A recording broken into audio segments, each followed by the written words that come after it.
শুভ সকাল, সবাইকে স্বাগত জানাচ্ছি আজকের ভূগোল ক্লাসে। এটি আমার দ্বিতীয় ক্লাস। আমি সালমা আক্তার, প্রভাষক ভূগোল, সরকারি সারদা সুন্দরী মহিলা কলেজ, ফরিদপুর। আজকে আমরা ভূগোল দ্বিতীয় অধ্যায় পড়ব, মানবিক ভূগোলের। আমাদের দ্বিতীয় অধ্যায়টির নাম হচ্ছে জনসংখ্যা।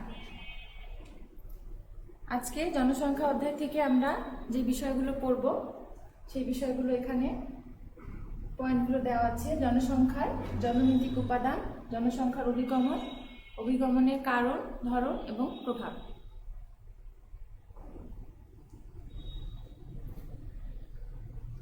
জনসংখ্যা কাকে বলে সেটি আমরা আগে একটু জেনে নেই। আমরা সবাই জানি জনসংখ্যা হচ্ছে একটি নির্দিষ্ট সীমানার মধ্যে টোটাল মানুষের সংখ্যা, এটাই হচ্ছে জনসংখ্যা।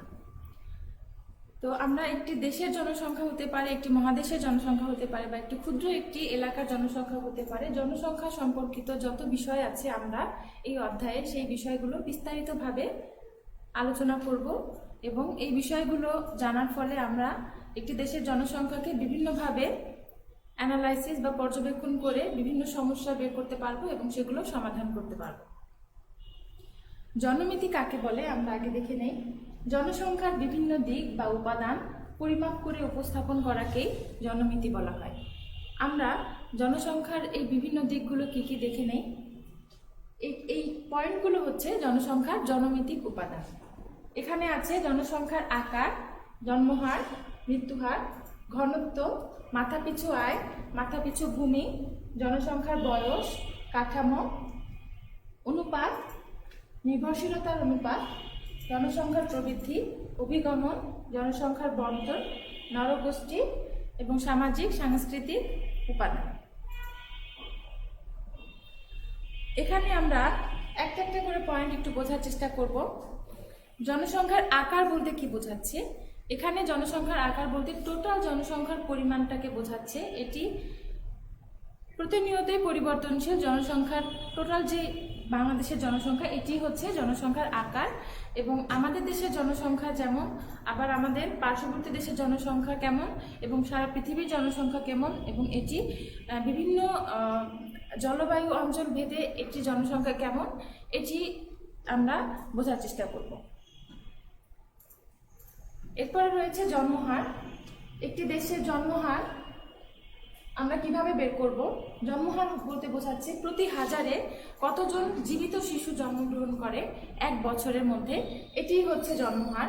জন্মহার বের করার জন্য আমাদেরকে এক বছরে যে পরিমাণ জীবিত শিশু জন্মগ্রহণ করে তাকে আমরা দেশের টোটাল জনসংখ্যা দিয়ে ভাগ করে 1000 দিয়ে গুণ করলে আমরা জন্মহার পাবো।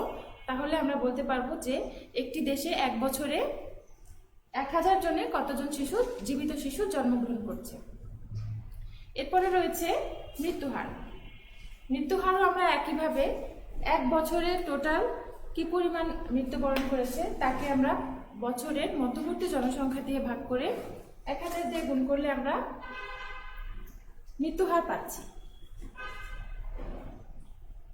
এরপরে রয়েছে মাথাপিছু আয়। মাথাপিছু আয় হচ্ছে দেশের মোট জাতীয় আয়কে আমরা এক বছরে দেশের মোট জাতীয় আয়কে দেশের মোট জনসংখ্যা দিয়ে ভাগ করলে আমরা মাথাপিছু আয় পাই, এবং মাথাপিছু আয় একটি দেশের অর্থনৈতিক সমৃদ্ধিকে নির্দেশ করে। এরপরে রয়েছে মাথাপিছু ভূমি। দেশের মোট যে পরিমাণ জমি রয়েছে সেই জমির পরিমাণকে দেশের মোট জনসংখ্যা দিয়ে ভাগ করলে আমরা মাথাপিছু ভূমি পাব। এরপরে রয়েছে জনসংখ্যার বয়স কাঠামো। একটি দেশের জনসংখ্যার বয়স কাঠামো খুবই গুরুত্বপূর্ণ একটি বিষয়। জনসংখ্যা বলতে এখানে শিশু, কিশোর, পূর্ণবয়স্ক, বৃদ্ধ, প্রত্যেক ধরনের বয়স কাঠামোর মানুষ কি পরিমাণ রয়েছে সেটিকে এখানে পর্যালোচনা করতে হবে, এবং এটি হচ্ছে বয়স কাঠামো। আমরা জানি এখানে শিশু হচ্ছে সাধারণত 0 থেকে 18 পর্যন্ত শিশু ধরা হয়, কিন্তু দক্ষিণ এশিয়ার বা বিভিন্ন দেশে 0 থেকে 14 বছরও বিভিন্ন সংস্থা দুটি বিষয়কে নির্দেশ করে। একটি হচ্ছে 0 থেকে 14 বছর এবং একটি হচ্ছে 0 থেকে 18 বছর। এরপরে পূর্ণবয়স্ক হচ্ছে 15 থেকে 59 বছর বা 19 থেকে 59 বছর, এবং বৃদ্ধ হচ্ছে 60 বা ততোধিক বছর। একটি দেশে পূর্ণবয়স্ক মানুষ হচ্ছে সেই দেশের টোটাল কর্মক্ষম জনসংখ্যা, এবং শিশুর পরিমাণটা হচ্ছে ভবিষ্যৎ জনসংখ্যা। এবং এই পূর্ণবয়স্ক শিশু এবং বৃদ্ধের যেই অনুপাতটা, এই অনুপাতটাই হচ্ছে একটি দেশের উন্নয়ন বা উন্নতির ধারক এবং বাহক হিসেবে ধরা হয়। এবং এইটাকেই আমরা পর্যালোচনা করে বের করতে পারি যে উন্নত দেশে শিশু, পূর্ণবয়স্ক এবং বৃদ্ধদের সংখ্যা কেমন, এবং উন্নয়নশীল দেশে কেমন, এবং অনুন্নত দেশে এদের পরিমাণটা কেমন। এরপরে রয়েছে বয়স পিরামিড। এখানে আমরা বাংলাদেশের বয়স পিরামিড দেখিয়েছি। এরপরে রয়েছে ইউনাইটেড স্টেটসের বয়স পিরামিড। এখানে আমরা বাংলাদেশের সাথে একটি উন্নত দেশ এবং একটি অনুন্নত দেশ এবং একটি জনসংখ্যাতে পৃথিবীর সবচেয়ে বেশি জনসংখ্যা অধ্যুষিত দেশ, এবং আমরা 4টি দেশের মধ্যে তুলনা করার জন্য দেখিয়েছি। এবং বয়স পিরামিড হচ্ছে এমন একটি বিষয় যেখানে একটি লেখচিত্রের মাধ্যমে বয়স এবং টোটাল নারী পুরুষের জনসংখ্যাকে বয়স অনুপাতে এমনভাবে দেখানো হয় যেখানে লম্বালম্বিভাবে এক্স অ্যাক্সিসে দেখানো হয় হচ্ছে বয়স, এবং ওয়াই অ্যাক্সিসে দেখানো হয় হচ্ছে নারী এবং পুরুষের অনুপাত। আমরা এখানে যদি বাংলাদেশের বয়স পিরামিডটা দেখি তাহলে দেখতে পাচ্ছি এখানে 0 থেকে 4 বছর, 5 থেকে 9 বছর, 10 থেকে 14, এভাবে আমাদের বয়স বিভাজনটা করা হয়েছে। লম্বালম্বিভাবে বয়স বিভাজনটা করা হয়েছে, এবং ভূমিতে এখানে নারী এবং পুরুষের অনুপাতটা করা হয়েছে। তাহলে আমরা একটি লেখচিত্রের মাধ্যমে বা বয়স পিরামিডের মাধ্যমে একটি দেশের টোটাল জনসংখ্যার অবস্থাটা আমরা বুঝতে পারি। এবং এখানে দেখা যাবে যে শিশুদের সংখ্যাটা কেমন, পূর্ণবয়স্ক মানুষের সংখ্যা কেমন, এবং বৃদ্ধদের সংখ্যা কেমন আমরা একটি লেখচিত্রের মাধ্যমেই বুঝতে পারবো। এটি হচ্ছে বয়স পিরামিড, যেটি দেখতে অনেকটা পিরামিডের মতো, এজন্য এটাকে বয়স পিরামিড বলা হয়। এই বয়স পিরামিডটা একটি দেশের টোটাল জনসংখ্যার অবস্থাটাকে প্রকাশ করে। এখানে আমরা দেখি বাংলাদেশের বয়স পিরামিড থেকে আমরা দেখতে পাই এখানে শিশুদের সংখ্যা অনেক বেশি এবং পূর্ণবয়স্কদের তুলনায়, এবং বৃদ্ধদের সংখ্যা কিন্তু কম। তার মানে আমরা বুঝতে পারি যে এই লেখচিত্র দিয়ে আমরা বুঝতে পারি যে জন্মহার বেশি, মৃত্যুহার বেশি, এবং পূর্ণবয়স্কদের পরিমাণটা কেমন। আমরা যদি একটি উন্নত দেশের লেখচিত্র বা উন্নত দেশের পিরামিড দেখি তাহলে আমরা দেখতে পাবো যে এটার আকৃতিটা একটু অন্যরকম, এবং এখানে আমরা দেখতে পাচ্ছি যে একই ধরনের বয়স বিভাজনের মাধ্যমে আমরা দেখতে পাচ্ছি যে শিশুদের সংখ্যা এবং পূর্ণবয়স্ক মানুষদের সংখ্যা সমান সমান। শিশুদের সংখ্যা পূর্ণবয়স্কদের চেয়ে বেশি না। আমাদের দেশে কিন্তু জন্মহারটা বেশি, সেটা আমরা পিরামিড থেকেই বুঝতে পারছি যে জন্মহার বেশি। নিচের দিকে পিরামিডটা এই অংশটা দেখে আমরা বুঝতে পারি যে জন্মহারটা এখানে বেশি, মৃত্যুহারটাও বেশি। আমরা যদি এখানে দেখি তাহলে দেখি যে জন্মহার এবং পূর্ণবয়স্ক মানুষের সংখ্যাটা কাছাকাছি প্রায় সমান, এবং এখানে আমরা দেখি যে 50 বছরের উপরের জনসংখ্যার পরিমাণটা কিন্তু অনেক বেশি। আমাদের দেশে 50-এর পরের জনসংখ্যার যে পরিমাণটা এবং এখানে 50-এর পরের জনসংখ্যার যে পরিমাণটা সেটা কিন্তু অনেক বেশি। তার মানে এখানে মৃত্যুহার কম। উন্নত দেশের আমরা এই পিরামিডটা দেখে বুঝতে পারছি এখানে জন্মহারও কম এবং মৃত্যুহারও কম। আমরা যদি একটি অনুন্নত দেশ দেখি, এখানে আমরা মোজাম্বিক, আফ্রিকার একটি রাষ্ট্র মোজাম্বিকের আমরা পিরামিডটা দেখছি। এখানে দেখা যাচ্ছে যে পিরামিডটার নিচের দিকে দেখতে পাচ্ছি জন্মহার অনেক বেশি, শিশুদের সংখ্যা অনেক বেশি। এরপরে দেখতে পাচ্ছি উপরের দিকে যে 50-এর পরে থেকে জনসংখ্যা এখানে অনেক কম, এবং পূর্ণবয়স্কদের মানুষের সংখ্যা তুলনামূলকভাবে কম। তাহলে আমরা এই পিরামিড থেকে বুঝতে পারি যে এটি যেই দেশের বয়স পিরামিড সেই দেশে জন্মহার অনেক বেশি, মৃত্যুহার অনেক বেশি, এবং পূর্ণবয়স্ক মানুষদের সংখ্যা কম, মানে কর্মক্ষম মানুষদের সংখ্যা কম। তাহলে আমরা বলতে পারি যে একটি অনুন্নত রাষ্ট্রে শুধুমাত্র জন্মহার বেশি থাকে, মৃত্যুহার বেশি থাকে, এবং পূর্ণবয়স্ক মানুষদের সংখ্যা বা কর্মক্ষম মানুষের সংখ্যা কম হবার কারণে এখানে কিন্তু অর্থনৈতিকভাবে অনুন্নত থেকে যায়। এরপরে আমরা যদি পৃথিবীর সবচেয়ে জনসংখ্যা অধ্যুষিত অঞ্চল চায়না 2015 সালের এখানে বয়স পিরামিডটা দেখি তাহলে দেখতে পাচ্ছি যে এখানে গড় আয়ু কিন্তু অন্যান্য দেশের তুলনায় অনেক বেশি, এবং চায়না একটি উন্নত রাষ্ট্র এবং এখানে জনসংখ্যা অনেক বেশি। দেখি আমরা 0 থেকে 4 বছরের এখানে জনসংখ্যা বা এখানে 15 পর্যন্ত যে জনসংখ্যা সেটা কিন্তু পূর্ণবয়স্ক মানুষের সংখ্যা থেকে অনেক বেশি, অনেক কম। তো আমরা এই চিত্র থেকে দেখতে পাচ্ছি যে এখানে পূর্ণবয়স্ক দেশ থেকে শিশুদের সংখ্যা অনেক কম, তার মানে এখানে অন্যান্য দেশের তুলনায় এখানে জন্মহারটা কম। এখানে কিন্তু আমরা দেখতে পাচ্ছি 50-এর পরে এখানে জনসংখ্যা তুলনামূলকভাবে অনুন্নত রাষ্ট্রের চেয়ে কিন্তু অনেক বেশি। তাহলে আমরা বলতে পারি যে এখানে মৃত্যু হারটাও কিন্তু অনেক কম, তার মানে বৃদ্ধদের সংখ্যা এখানে তুলনামূলকভাবে অনুন্নত রাষ্ট্র থেকে বেশি, শিশুদের সংখ্যা অনুন্নত রাষ্ট্র থেকে কম, এবং পূর্ণবয়স্ক বা কর্মক্ষম মানুষের সংখ্যা কিন্তু অন্যান্য অনেক রাষ্ট্রের চেয়ে বেশি। তাহলে চীনের কর্মক্ষম মানুষের সংখ্যা বেশি, জন্মহার কম এবং মৃত্যুহারও কম। তো এই বিষয়গুলো থেকে আমরা একটি উন্নত দেশের ফ্রেম বা উন্নত দেশের কাঠামো, জনসংখ্যার কাঠামোটা আমরা বুঝতে পারি। এবং জনসংখ্যার বয়স পিরামিডটা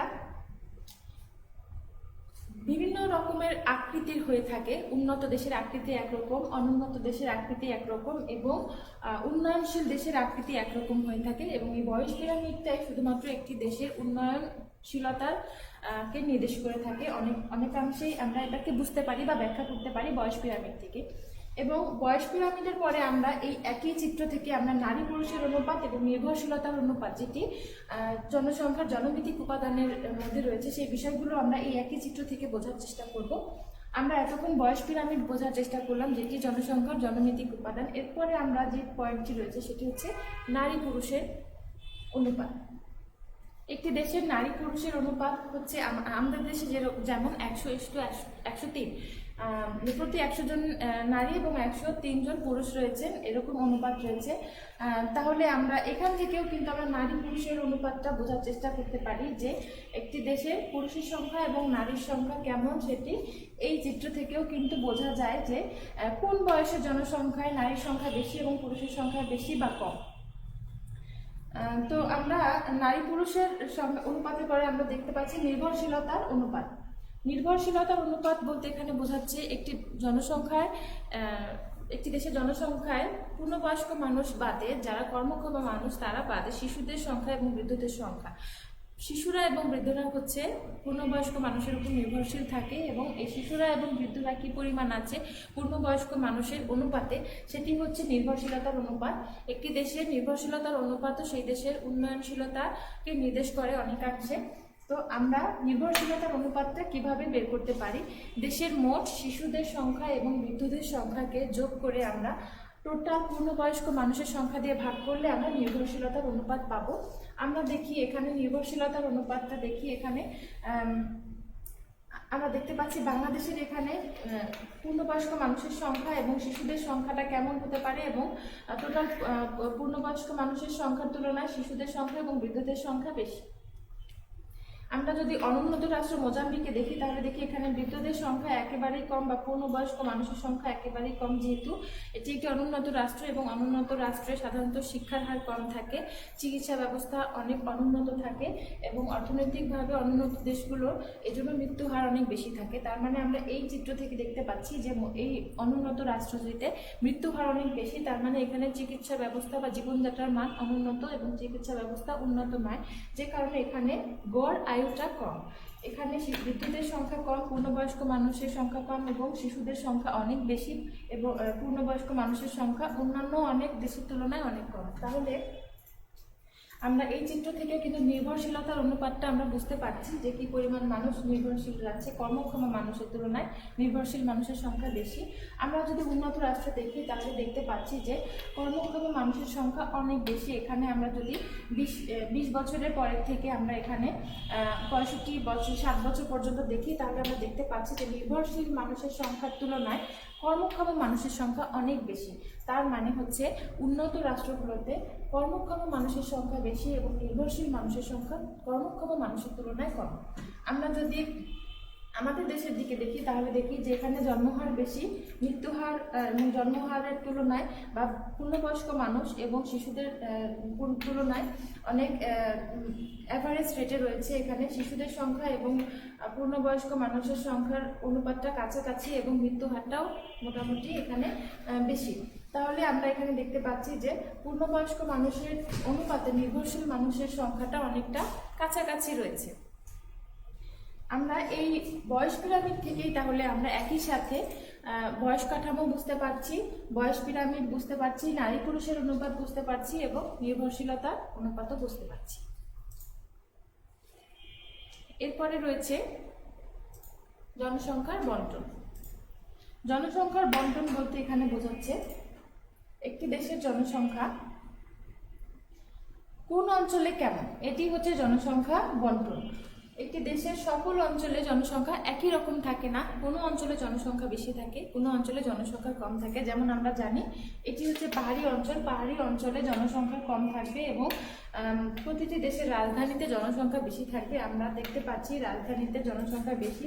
আমরা এখানে যেই শেডিংটা করা হয়েছে এবং এই ইন্ডেক্সের থেকে আমরা দেখতে পাচ্ছি যে যেই লাইট কালারগুলো হচ্ছে জনসংখ্যা কম অধ্যুষিত অঞ্চল এবং ডিপ কালারটি হচ্ছে অধিক জনসংখ্যা অধ্যুষিত অঞ্চল। তাহলে জনসংখ্যার বন্টন বলতে বোঝায় একটি দেশের বিভিন্ন অঞ্চলের বিভিন্ন ধরনের জনসংখ্যা কেন হয় এবং কোনো অঞ্চলে জনসংখ্যা বেশি, কোনো অঞ্চলে জনসংখ্যা একেবারেই কম। এটার কারণ বের করতে পারলে আমরা কেন কোনো অঞ্চলে জনসংখ্যা অনেক বেশি, কেন জনসংখ্যা কম হয় এবং এই কারণগুলো আমরা বের করতে পারলে একটি দেশের জনসংখ্যার বন্টনটার ভিতরে আমরা সমতা আনতে পারি এবং অ্যানালাইসিস করে আমরা অনেক বিষয় বের করতে পারি। জনসংখ্যার বন্টনের পরে আমরা পাচ্ছি জনসংখ্যার ঘনত্ব। ঘনত্ব বলতে বোঝায় একটি দেশের প্রতি বর্গ কিলোমিটারে কি পরিমাণ মানুষ বসবাস করে, সেটি হচ্ছে ঘনত্ব। ঘনত্ব বের করার জন্য আমার বাংলাদেশের মোট জনসংখ্যাকে মোট আয়তন দিয়ে ভাগ করলে, টোটাল জনসংখ্যাকে টোটাল আয়তন দিয়ে ভাগ করলে আমরা প্রতি বর্গ কিলোমিটারে কি পরিমাণ মানুষ বাস করে সেটি বের করতে পারি এবং আমরা অ্যাভারেজ যেটা পাচ্ছি সেখান থেকে আমরা সারা বাংলাদেশের বিষয়টা আমরা আইডিয়া করতে পারি। তারপরেও কিন্তু এটা হচ্ছে টোটাল বাংলাদেশের জনসংখ্যাকে টোটাল আয়তন দিয়ে ভাগ করা, এটা হচ্ছে গড়। কিন্তু আমরা যদি দেখি যে অঞ্চলভেদে জনসংখ্যার বন্টনটা কেমন, তাহলে আমরা দেখতে পাই যে খাগড়াছড়ি, রাঙামাটি, বান্দরবান এখানে কিন্তু জনসংখ্যার পরিমাণটা অনেক কম এবং এখানে প্রতি বর্গ কিলোমিটারে খুবই কম মানুষ বসবাস করে। আবার যদি আমরা রাজধানী ঢাকাতে দেখি তাহলে দেখি যে এখানে প্রতি বর্গ কিলোমিটারে 4000-এর বেশি মানুষ বসবাস করে। তাহলে জনসংখ্যার বন্টনে আমরা দেখতে পাচ্ছি যে শুধু সমভূমি না, একটি জায়গাতে কাজের যে রিসোর্স রয়েছে এবং সেখানে যে সুযোগ রয়েছে, সুযোগ সুবিধা রয়েছে, একটি রাজধানীতে সাধারণত সুযোগ সুবিধা বেশি থাকে এবং এই সুযোগ সুবিধা বেশি থাকার কারণে কিন্তু মানুষ এখানে বেশি বসবাস করতে চায় এবং রাজধানী এবং রাজধানীর আশেপাশের অঞ্চলগুলোতেও কিন্তু জনসংখ্যার পরিমাণ অনেক বেশি। এছাড়া বিভাগীয় শহরগুলোতে জনসংখ্যার পরিমাণ বেশি থাকে এবং পাহাড়ি অঞ্চলে জনসংখ্যার পরিমাণ কম থাকবে। আমরা বিভাগীয় শহরগুলো যদি দেখি তাহলে সেখানেও আমরা দেখতে পাই যে জনসংখ্যার পরিমাণ আশেপাশের তুলনায় বেশি। যেমন চিটাগং, এখানে সিলেট রয়েছে, ময়মনসিংহ রয়েছে, এখানে যশোর রয়েছে, রাজশাহী রয়েছে। এই অঞ্চলগুলো কিন্তু আমাদের এখানে কুমিল্লা, এখানে এই অঞ্চলগুলো কিন্তু একটু জনসংখ্যা তুলনামূলকভাবে বেশি এবং তাহলে এই বিভাগীয় শহরগুলোতে জনসংখ্যা বেশি, রাজধানীতে জনসংখ্যা বেশি, আবার পাহাড়ি অঞ্চলগুলোতে জনসংখ্যা অনেক কম থাকবে। এটি হচ্ছে জনসংখ্যার বন্টন। আর এই জনসংখ্যার বন্টন এবং ঘনত্বের মধ্যে একটি সম্পর্ক হচ্ছে জনসংখ্যার বন্টন ও জনসংখ্যার বিভিন্ন পরিমাণটা, অঞ্চলভেদে জনসংখ্যার পরিমাণটা কেমন হয় সেটা নির্দেশ করে এবং ঘনত্বটা হচ্ছে প্রতি বর্গ কিলোমিটারে গড়ে একটি দেশে কি পরিমাণ জনসংখ্যা রয়েছে সেটি নির্দেশ করে। তো আমরা জনসংখ্যার ম্যাপ থেকে আমরা বুঝতে পারি যে একটি দেশের কোন অঞ্চলগুলোতে জনসংখ্যা বেশি এবং কোন অঞ্চলগুলোতে জনসংখ্যা কম। এরপরে আমরা যেটি বুঝবো সেটি হচ্ছে নরগোষ্ঠী বা হিউম্যান রেস। আমরা জানি সারা পৃথিবীতে মানুষের শারীরিক কাঠামো, বৈশিষ্ট্য, মানুষের বর্ণ সব কিছুর ভিত্তিতে মানুষের একটি ক্লাসিফিকেশন করা হয়েছে, সেটা হচ্ছে হিউম্যান রেস বা নরগোষ্ঠী। বিভিন্ন ধরনের মানুষ, আবহাওয়া ভেদে বা মহাদেশ ভেদে বিভিন্ন ধরনের মানুষ রয়েছে। সাধারণত হিউম্যান রেস বা নরগোষ্ঠীকে 4 ভাগে ভাগ করা হয়: নিগ্রয়েড, ককেশয়েড, মঙ্গোলয়েড এবং অস্ট্রেলয়েড। আমরা সাধারণভাবে যে ধারণাটা নিব সেটা হচ্ছে আফ্রিকান অরিজিন বা আফ্রিকান অঞ্চলের মানুষরা হচ্ছে নিগ্রয়েড, ইউরোপীয় অরিজিনের মানুষ হচ্ছে ককেশয়েড, এশিয়ান অঞ্চলের মানুষ হচ্ছে মঙ্গোলয়েড এবং অস্ট্রেলীয় অঞ্চলের মানুষ হচ্ছে অস্ট্রেলয়েড। এবং এই মানুষের জনসংখ্যার ভিতরে আমরা এই ধরনের মানুষের হিউম্যান রেসটা কেন করব, কারণ হচ্ছে আমাদের এই বিষয়টা জানার প্রয়োজন আছে যে বিভিন্ন আবহাওয়া ভেদে যেমন মানুষের আকার, মানুষের শারীরিক গঠন, মানুষের বর্ণ, মানুষের আচার আচরণ ভিন্ন হতে পারে, তেমনি এই জিনিসগুলো কিন্তু মানুষের জনসংখ্যার পরিমাণটার সাথেও একটা সম্পর্ক রয়েছে। আবহাওয়া জলবায়ুর সাথে যেমন জনসংখ্যার সম্পর্ক রয়েছে, তেমনি আবহাওয়া জলবায়ুর সাথে মানুষের নরগোষ্ঠীর একটি সম্পর্ক রয়েছে। আমরা দেখতে পাই যে আফ্রিকান অঞ্চল কিন্তু একটি খুবই উষ্ণ অঞ্চল, সেখানে মানুষ কিন্তু নিগ্রয়েড। আবার ককেশয়েড মানুষরা হচ্ছে শীতল অঞ্চলের মানুষ, যেখানে ইউরোপীয় অঞ্চল সাধারণত শীত প্রধান দেশ এবং ইউরোপীয় অঞ্চলের মানুষ ককেশয়েড। এবং আমরা মঙ্গোলয়েড বা এশীয় অঞ্চলের মানুষকে দেখতে পাই যে নাতিশীতোষ্ণ অঞ্চলের মানুষ। এখানের মানুষের আকার আকৃতি বা কাঠামো এবং এখানকার মানুষের আচার আচরণ ভিন্ন হবে। সো আমরা শারীরিক গঠনের ভিত্তিতে মানুষের জনসংখ্যার সাথেও একটা সম্পর্কটা আমরা বোঝার চেষ্টা করছি, যেখানে নরগোষ্ঠী, যেখানে আফ্রিকান মানুষ বা এশিয়ার অঞ্চলের মানুষের সংখ্যা অনেক বেশি, তুলনামূলকভাবে ককেশয়েড বা ইউরোপিয়ান অঞ্চলের তুলনায় এশিয়াতে এবং আফ্রিকাতে কিন্তু জনসংখ্যা অনেক বেশি। তাহলে এই যে মানুষের যে ভেদ রয়েছে, এই ভেদের সাথে বা আবহাওয়া জলবায়ুর সাথে যেটা সম্পর্ক, সেটার সাথে কিন্তু জনসংখ্যার একটি সম্পর্ক রয়েছে। এরপরে আমরা যেটি পড়ব সেটি হচ্ছে অভিগমন। জনসংখ্যার জনভিত্তিক উপাদানের ভিতরে অভিগমন রয়েছে। আবার আমরা আলাদাভাবে অভিগমনটাকে একটু বোঝার চেষ্টা করব। অভিগমন বলতে কি বোঝায়? অভিগমন হচ্ছে এক স্থান থেকে অন্য স্থানে যাওয়া, এটি হচ্ছে অভিগমন। কিন্তু একটু বিস্তারিতভাবে আমরা যদি করি, অভিগমন হচ্ছে একটা স্থান থেকে অন্য স্থানে স্থায়ী বা অস্থায়ীভাবে অবস্থানের পরিবর্তন করা, সেটি হচ্ছে অভিগমন। এবং ওই অভিগমনের কারণে কিন্তু জনসংখ্যার একটি ব্যাপক পরিবর্তন হয়। সারা পৃথিবীতেই অভিগমন প্রতিনিয়তই হচ্ছে, এক স্থান থেকে মানুষ অন্য স্থানে যাচ্ছে। সো কোনো জায়গায় জনসংখ্যা তাতে বাড়ছে এবং কোনো জায়গায় জনসংখ্যা কিন্তু তাতে কমে যাচ্ছে। এবং এই অভিগমনের ফলে কি হচ্ছে, অভিগমনের ফলে উচ্চ দেশে কি হচ্ছে এবং অভিবাসী দেশে কি হচ্ছে, এই বিষয়গুলো পর্যালোচনা করলেই আমরা জনসংখ্যার বিস্তারিত বিষয়গুলো বুঝতে পারি। জনসংখ্যার অভিগমন আমরা এখানে চিত্রের মাধ্যমে দেখতে পাচ্ছি যে এখানে বহির্বাসন বা এমিগ্রেশন এবং অভিবাসন বা ইমিগ্রেশন বলা হচ্ছে। এবং এই বহির্বাসন হচ্ছে যেই দেশ থেকে যাচ্ছে উচ্চ দেশ, সেই দেশের থেকে যাচ্ছে বহির্বাসন, এবং যে দেশে পৌঁছাচ্ছে অভিবাসী দেশ, সেটি হচ্ছে সেখানে অভিবাসন হচ্ছে। এবং এই প্রসেসটাকেই আমরা অভিগমন বলছি। তাহলে অভিগমন বলতে বোঝাচ্ছে কোনো এক স্থান থেকে অন্য স্থানে কোনো ব্যক্তি স্থায়ী বা অস্থায়ীভাবে অবস্থানে পরিবর্তন করাকেই অভিগমন বলা হচ্ছে। অভিগমনের ধরন সাধারণত দুই ধরনের অভিগমন রয়েছে। একটি হচ্ছে আন্তর্জাতিক অভিগমন এবং অভ্যন্তরীণ অভিগমন। আন্তর্জাতিক অভিগমন হচ্ছে স্বাভাবিকভাবে আমরা চিত্রের মাধ্যমে বুঝতে পারছি, একটি দেশ থেকে অন্য দেশে যাওয়া, এক মহাদেশ থেকে অন্য মহাদেশে যাওয়াটাই হচ্ছে আন্তর্জাতিক অভিগমন। এবং অভ্যন্তরীণ অভিগমন হচ্ছে একটি দেশের ভেতরেই এক স্থান থেকে অন্য স্থানে স্থায়ী বা অস্থায়ীভাবে অবস্থান পরিবর্তন করাটা হচ্ছে অভ্যন্তরীণ অভিগমন।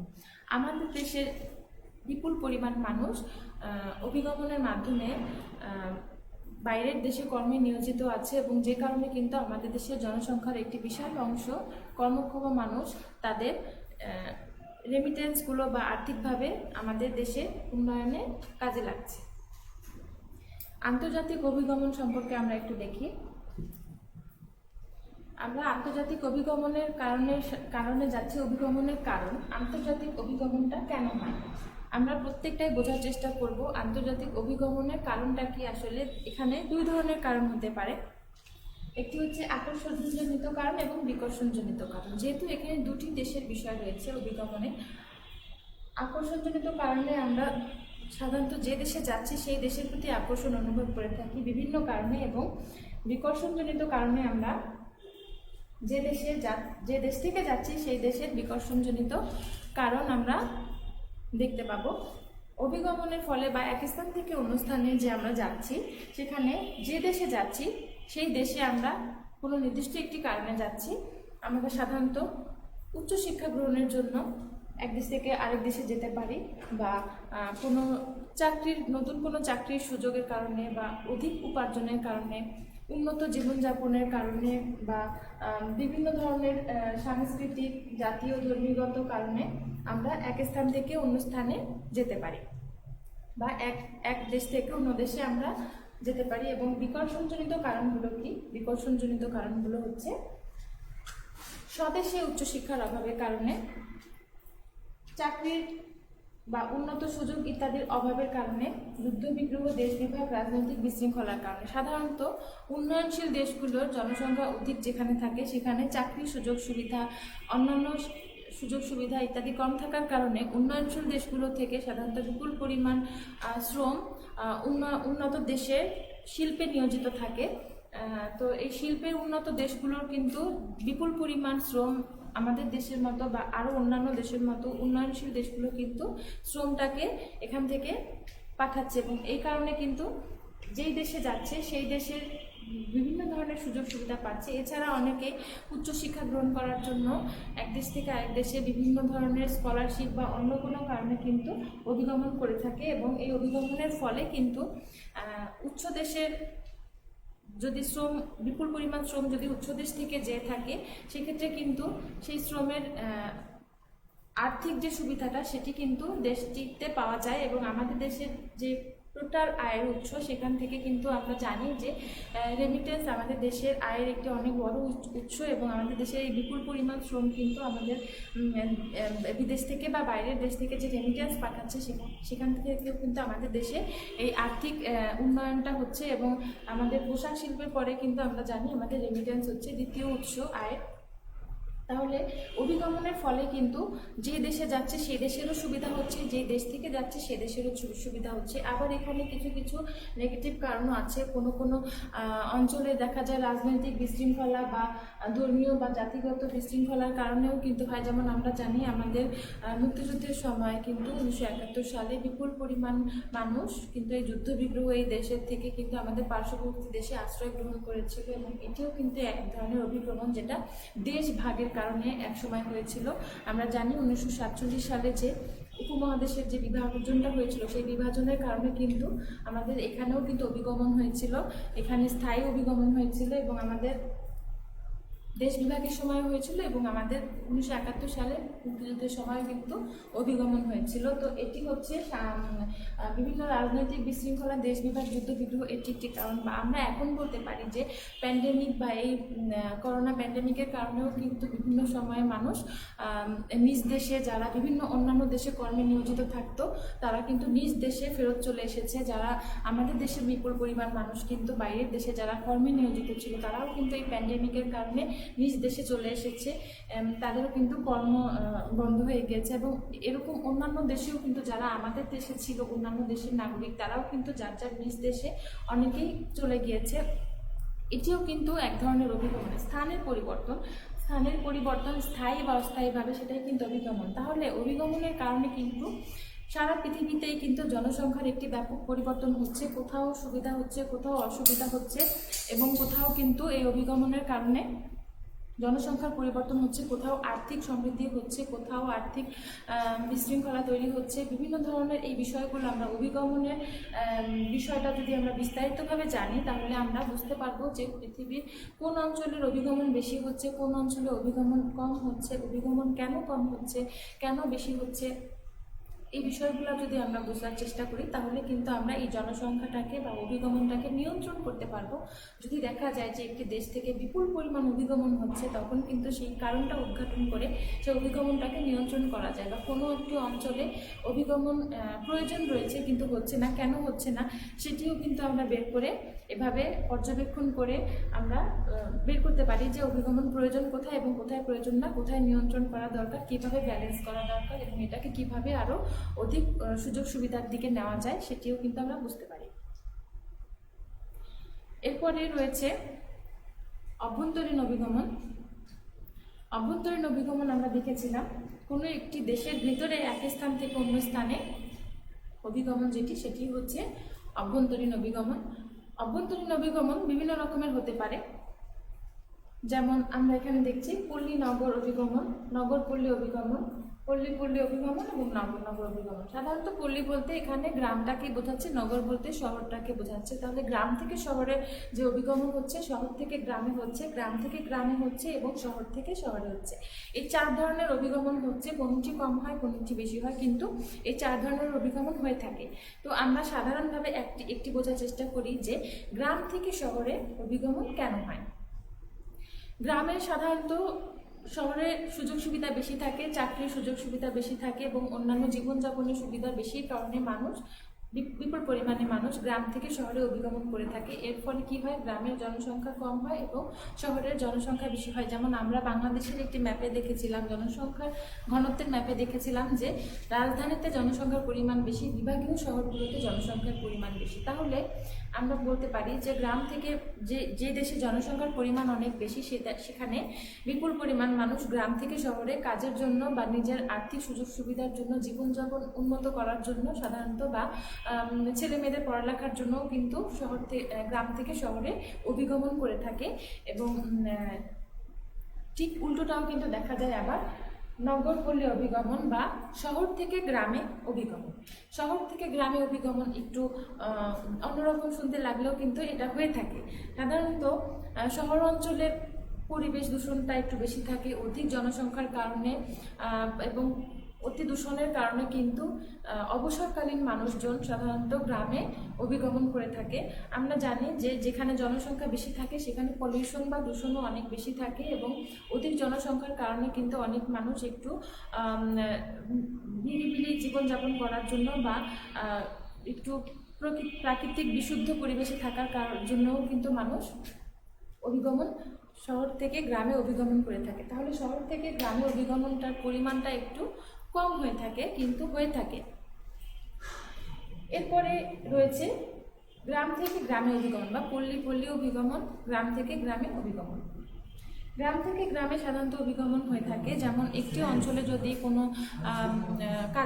কাজের সুযোগ সুবিধা কম থাকে, তখন কিন্তু এক গ্রাম থেকে অন্য গ্রামে অভিগমন হয়। বা আমরা জানি বৈবাহিক কারণে এক গ্রাম থেকে অন্য গ্রামে অভিগমন হয়ে থাকে, অথবা কোনো অঞ্চলে যদি বিশেষ কোনো গ্রামে যদি বিশেষ কোনো রোগ বা কোনো বিশেষ কোনো অসুখ বিসুখ ছড়ানোর কারণেও কিন্তু এক গ্রাম থেকে অন্য গ্রামে অভিগমন হয়ে থাকে। সো আমরা দেখছি যে গ্রাম থেকে গ্রামে অভিগমন মানে একটি গ্রাম থেকে আরেকটি গ্রামে অভিগমন কেন হয়, বিভিন্ন কাজের সুযোগের কারণে, আর্থিক সুযোগ সুবিধার কারণে, বৈবাহিক কারণে, অথবা কোনো বিশেষ দুর্যোগ, প্রাকৃতিক দুর্যোগের কারণে, বা কোনো রোগের কারণেও কিন্তু, অসুখ বিসুখের কারণেও কিন্তু এক গ্রাম থেকে অন্য গ্রামে অভিগমন হয়ে থাকে।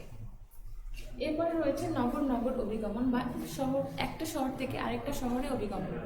তাহলে একটি শহর থেকে আরেকটি শহরে অভিগমন কেন হতে পারে, আমরা যদি একটু চিন্তা করে দেখি তাহলে একটি শহর থেকে আরেকটি শহরে অভিগমনটা আমরা বুঝতে পারি। যেমন একটি শহরের থেকে হয়তো আরেকটি শহরে মানুষের শিল্পাঞ্চল যদি আসে, যেমন রাজধানীর আশেপাশে যদি শিল্পাঞ্চল গড়ে ওঠে, তাহলে রাজধানী থেকে কিন্তু রাজধানীর আশেপাশের অঞ্চলের মানুষ সেই শিল্পাঞ্চলগুলোতে কাজের সুযোগের জন্য অভিগমন করে থাকবে। এছাড়া বিভিন্ন পড়াশোনা বা উচ্চশিক্ষার জন্য কিন্তু মানুষ একটি শহর থেকে আরেকটি শহরে যেতে পারে। যেমন আমাদের দেশের প্রত্যেকটি বিভাগীয় শহরে কিন্তু পাবলিক ইউনিভার্সিটি রয়েছে, সেখানে কিন্তু রাজধানী থেকে কেউ উচ্চশিক্ষার জন্য পাবলিক ইউনিভার্সিটিতে যেতে পারে। যেমন শহর থেকে শহর অভিগমন, ঢাকার কোনো স্টুডেন্ট যদি সিলেট শাহজালাল ইউনিভার্সিটিতে যদি পড়াশোনার সুযোগ পায় বা চিটাগং ইউনিভার্সিটিতে যদি পড়াশোনার সুযোগ পায়, তাহলে কিন্তু একজন স্টুডেন্ট ঢাকা থেকে চিটাগং বা ঢাকা থেকে সিলেটে অভিগমন করবে। এটা কিন্তু শহর থেকে শহর অভিগমন হবে, কারণ চিটাগং বা চট্টগ্রাম একটি শহর এবং সিলেটও একটি শহর। তাহলে সেক্ষেত্রে শহর থেকে শহর অভিগমন হচ্ছে।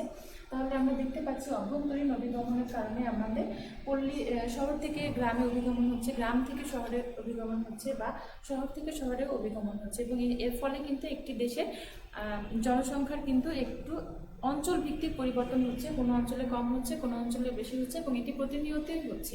এবং এটিকে পর্যালোচনা করে আমরা একটি বাংলাদেশের অভিগমনের ধরন পর্যালোচনা করে কোন অঞ্চলে বেশি, কোন অঞ্চলে কম, কেন কম বেশি, এটাকে কিভাবে সঠিকভাবে অভিগমনটা হচ্ছে কিনা, কোথাও কোনো অধিক অভিগমনের কারণে কোনো অসুবিধা হচ্ছে কিনা, এটাও আমরা খুঁজে বের করতে পারি এবং সমাধান করতে পারি। তাহলে আমরা আজকের ক্লাসে কি দেখলাম, আজকের ক্লাসে আমরা প্রথম থেকে একটু পর্যালোচনা করি। আমরা জনসংখ্যার জনমিতিক উপাদান দেখলাম, কি কি বিষয় আছে যে বিষয়গুলো জনসংখ্যাকে নির্দেশ করে, জনসংখ্যার বিভিন্ন বিষয়গুলো আলোচনা করেই কিন্তু আমরা একটি দেশের জনসংখ্যাকে বিস্তারিতভাবে জানতে পারি। শুধু আমাদের দেশের না, পৃথিবীর বিভিন্ন দেশের জনসংখ্যাও কিন্তু জনসংখ্যার জনমিতিক উপাদানগুলো দিয়েই কিন্তু আমরা বুঝতে পারি, এবং কোথায় কম কোথায় বেশি, উন্নত দেশগুলোর জনসংখ্যা কেমন, অনুন্নত দেশগুলোর জনসংখ্যা কেমন, আমরা কিন্তু বয়স পিরামিডের মাধ্যমে বুঝতে পেরেছি।